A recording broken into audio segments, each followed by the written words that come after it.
Well, thank you very much, and thank you for the introduction, and thank you for coming tonight. What I'd like to talk about today is something I've been working on for the past nearly 30 years. That politicians and scientists, although in fact in the European Parliament, if you go to Strasbourg, if you go to Brussels, luckily for me, everybody speaks English. But scientists and politicians speak completely different languages, completely different languages. As a scientist, I would be very proud to say that I believed that climate change is caused by humans, and I'm certain, I'm 97% certain, 3 sigma. I tell my friend the politician in Strasbourg, or in Brussels, or in London, that this is the case. I leave the meeting completely convinced that I have made the most unequivocal case that this is true. A scientist can, to be 97% certain for a scientist is pretty out there. You know, you're fairly certain. You are convinced you have told this damn politician that this is happening. The politician leaves thinking they haven't got a clue. They're not 100% certain.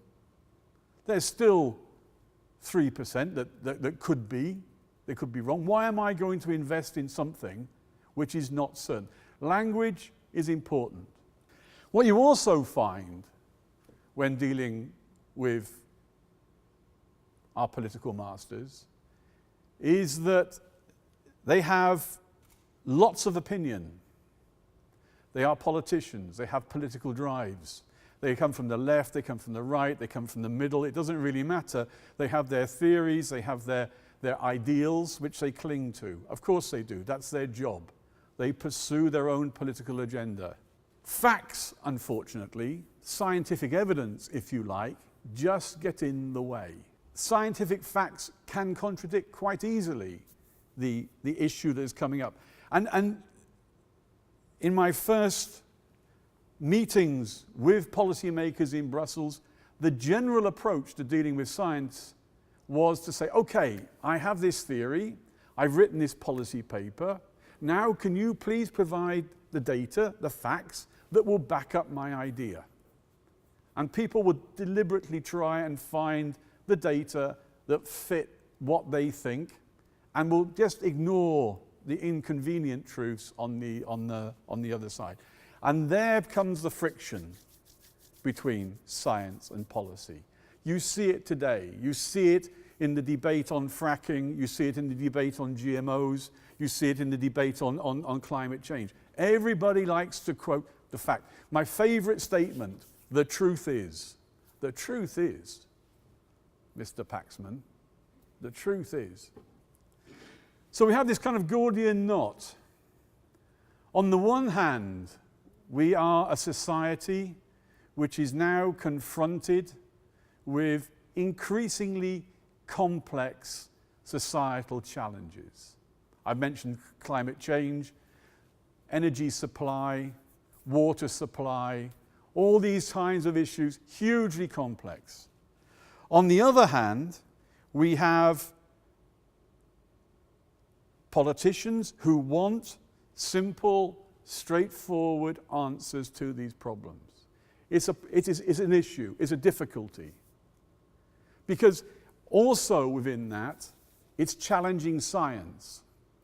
Because the answer that politicians need doesn't come from physics only, or chemistry only, or biology only. It doesn't just come from the natural sciences. There's an economic layer.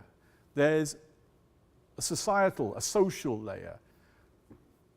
The scientists, the technologies have moved at such a rate that now they are printing human cells over burns to reduce scarring. They are printing kidneys. They are printing livers. They're starting to print hearts. How does government respond to that? What regulations need to be put in place? What legislation needs to be put in place? Does anything need to be put in place? Are there health and safety issues? But this is a friend of mine in Brussels who worked in the health industry, in health policy, drew this map of how health works at the European level. So you're dealing with a map that looks something like that. It's complicated. What are the basic principles that you need to be able to provide good scientific advice into the policy domain? Well, the first thing is you must be independent. Because, again, climate change, tobacco, smoking. First accusation is, you're working for the oil companies or you're working for the tobacco industry. You have to be independent. The science has to be independent. It cannot be questioned. And you must answer the question. The first thing you're told as any student, answer the question. Too many times we like to come back and show how clever we are and give them huge range of information which nobody is interested in and just confuses people. You have complex societal challenges, as I mentioned just now, and I'll come back to in a minute. Things that require multidisciplinary science to be addressed. You have time-limited needs. A politician always requires the answer yesterday. Science, as you know, takes years and years and years and years because they talk to somebody else over there and they want to add something to the question that they originally posed to you. And they want clear, accurate messages. As I mentioned, the 3 sigma. They want language which can be understood. Not only that, you have huge quantities of data to bring together, to analyze, to say, this is the direction of movement, this is what we believe to be true, this is what we want, the message that we want to give. And this is not easy, this is not straightforward. When you're confronted with the huge range of scientific evidence, where do you draw the line? How do you draw the line? It's a trick. So we have now developed a model that DG Regional Development, DG Regio, now use. It's part of the whole smart specialization package. I don't know if you've heard of that, which allows regions to say, okay, we want to invest in here because the decision on where the money is invested is taken at the regional and national level. And then you can run the model and say, okay, if we invest that 50 million in Marseille, this is going to be the economic impact, this is going to be the social impact. Scientists find out what happens, policymakers regulate. If we find out that the materials that they're putting on the eyeshadow are doing horrendous damage to the eyeball or other parts of the body, then you regulate. And that's the interaction and the way it starts to happen. We're still a long way from getting there, but we are starting to work on that. So to conclude, what I'd like to leave you with, really, is the feeling, one, is that science is moving forward at the most fantastic speed, huge quantities of science, good science.